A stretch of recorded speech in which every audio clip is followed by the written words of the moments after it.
আসসালামু আলাইকুম গাইস, আবারও চলে আসলাম আপনাদের সামনে। আমি আমিনুল ভাই ব্লগ ভিডিও নিয়ে বিরুলিয়া গ্রামের ভিতরে চলে আসছি, একবারে শেষ প্রান্তে। এখানে দেখতেছেন অনেকগুলো নৌকা, এই পাশে দেখতেছেন একটা কবরস্থান। একবারে শেষ প্রান্তে চলে আসছি গ্রামের।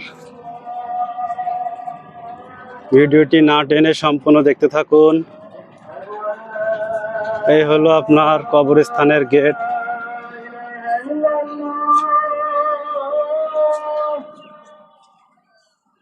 কবরের সামনে আসলে আসসালামু আলাইকুম ইয়া আহলাল কুবর।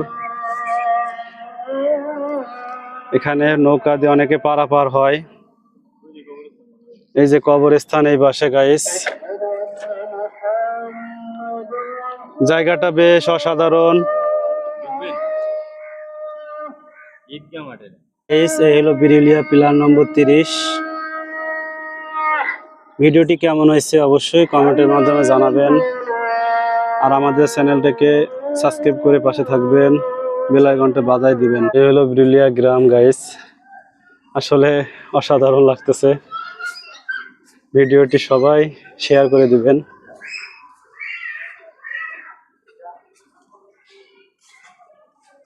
আসসালামু আলাইকুম গাইস, বিরুলিয়া গ্রামের ভিতরে এসে দেখছি সুন্দর একটা মসজিদ, আসলে অসাধারণ।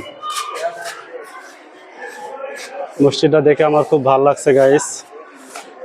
আমরা এখন চলে যাব বিরুলিয়া গ্রাম থেকে, আর বেশি ভিডিওতে আপনাদের সামনে থাকতে পারবো না গাইস। ভিডিওটি কেমন হয়েছে অবশ্যই কমেন্টের মাধ্যমে জানাবেন। আসসালামু আলাইকুম, সবাই ভালো থাকবেন গাইস। আমরা এখন নৌকা দিয়ে পার হব। এই যে আমরা এখন বিরুলিয়ার এই পাশে আছি, ড্রেজার গুলো যাইতেছে, দেখেন বালুর ড্রেজার গুলা, এই যে দেখতেছেন গাইস। এই পাশে দেখেন একটা বট গাছ আছে গাইস, এই যে বট গাছটা অনেক আগের।